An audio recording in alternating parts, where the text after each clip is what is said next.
Cette semaine, c'est Céla Bougriou qui assure l'interview politique chaque jour. Bonjour Céla et bienvenue. Bonjour Bruce, merci. Votre invité, Manuel Bompard, député des Bouches-du-Rhône et coordinateur national de la France Insoumise.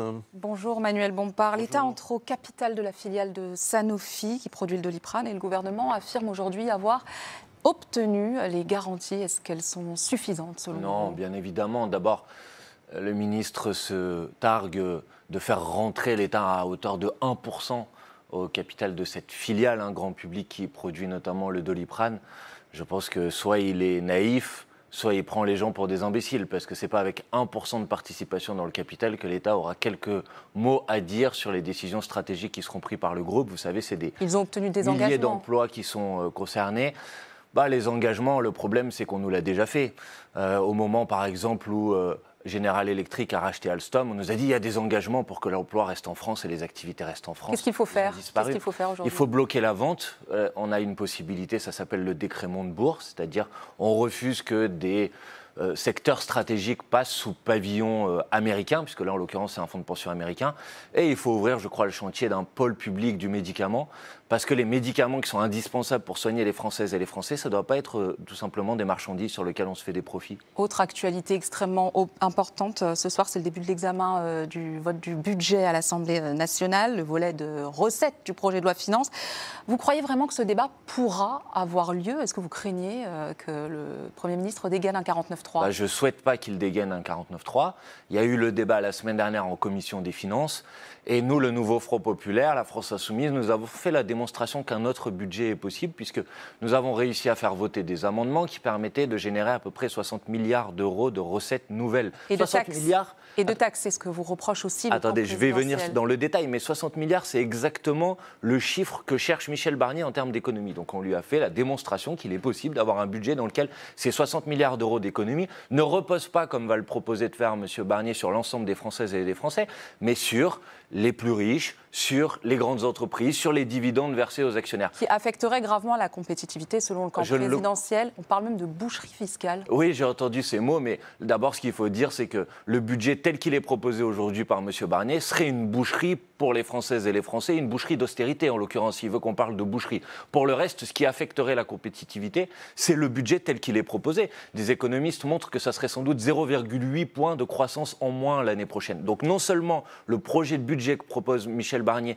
va reposer sur l'ensemble des Françaises et des Français, va produire beaucoup de souffrance, va produire beaucoup de difficultés dans nos services publics, mais en plus, ça sera un coup dur, un coup d'arrêt pour notre économie. Donc il faut complètement changer de logique et c'est la démonstration que nous avons faite en commission des finances. Un mot peut-être sur votre stratégie, un peu moins de 800 amendements, c'est moins que ce que vous faisiez avant. Vous êtes presque au niveau de la coalition gouvernementale. Vous changez de stratégie, l'obstruction parlementaire, c'est terminé. Non, on n'a jamais fait sur une discussion budgétaire de l'obstruction parlementaire.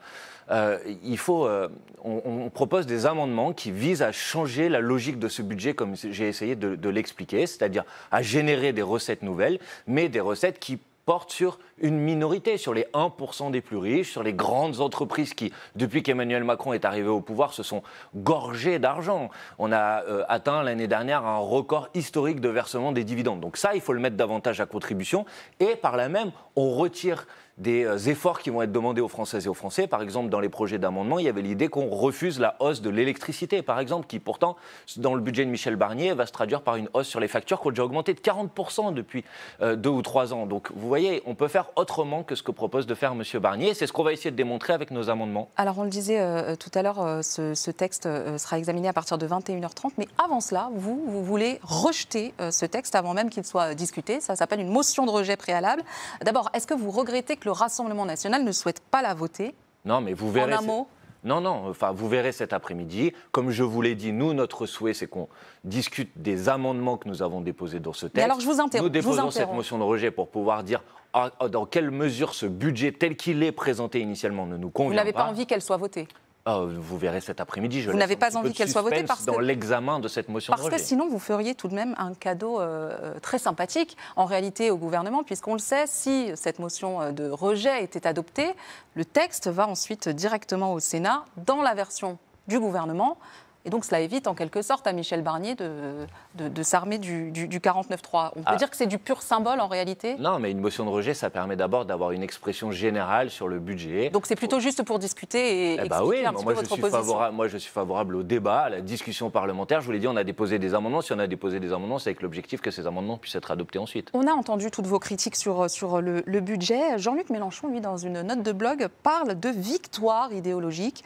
L'impôt sur les riches est réhabilité et celui sur les super profits des entreprises aussi. Bon, il y a tout de même des raisons de se réjouir. Alors. C'est vrai que d'un certain point de vue, certaines dispositions du projet de budget de Michel Barnier sont une rupture avec ce qu'a été la doxa depuis qu'Emmanuel Macron est arrivé au pouvoir. Depuis qu'Emmanuel Macron est arrivé au pouvoir, c'était il ne faut surtout pas augmenter les impôts sur les plus riches ou sur les grandes entreprises. Et lui-même se rend compte de l'absurdité de sa démarche. Vous savez, le chiffre dont on est en train de parler, 60 milliards d'euros d'économie, c'est exactement, quasiment à l'euro près, le manque à gagner pour les recettes de l'État de tous les cadeaux qui ont été faits par Emmanuel Macron depuis qu'il est arrivé au pouvoir. Et ben moi, je dis aujourd'hui, on n'a pas les moyens de continuer à baisser les impôts sur les plus riches, sur les grandes entreprises. On n'a pas les moyens de faire des cadeaux à une petite minorité qui a déjà largement profité de la situation. On a beaucoup de sujets à dérouler sur la commission d'enquête parlementaire qui concerne justement de faire la lumière sur le dérapage budgétaire qui aura cette mission-là.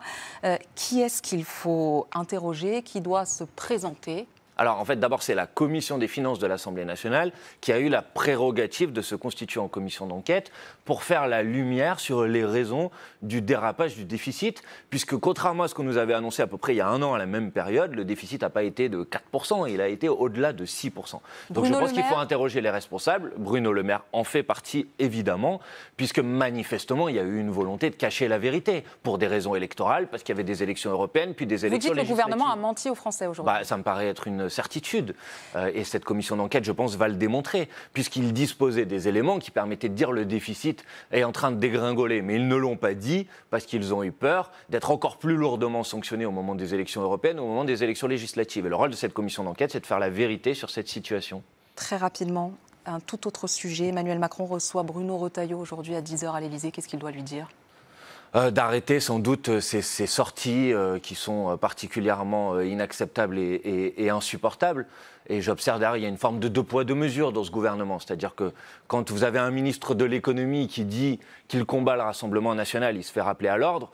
Quand vous avez un ministre de l'Intérieur, Bruno Retailleau, qui dit que l'immigration n'est pas une chance, qui jette en quelque sorte au stigmate des Françaises et des Français les personnes issues de l'immigration, là, il peut continuer à travailler. Donc je pense qu'Emmanuel Macron ferait bien de le rappeler à l'ordre. Mais je n'attends pas grand-chose d'Emmanuel Macron sur ce sujet. Et juste d'un mot, s'il y a 49.3 il y a motion de censure, et vous espérez que, du coup... J'espère que la motion de censure soit votée, que le gouvernement soit renversé pour qu'il puisse y avoir un autre gouvernement qui soit mis en place pour mener une autre politique, tout simplement. Merci beaucoup, Manuel Bompard. Merci à Céla Beaugrillon. On se retrouve dans quelques instants.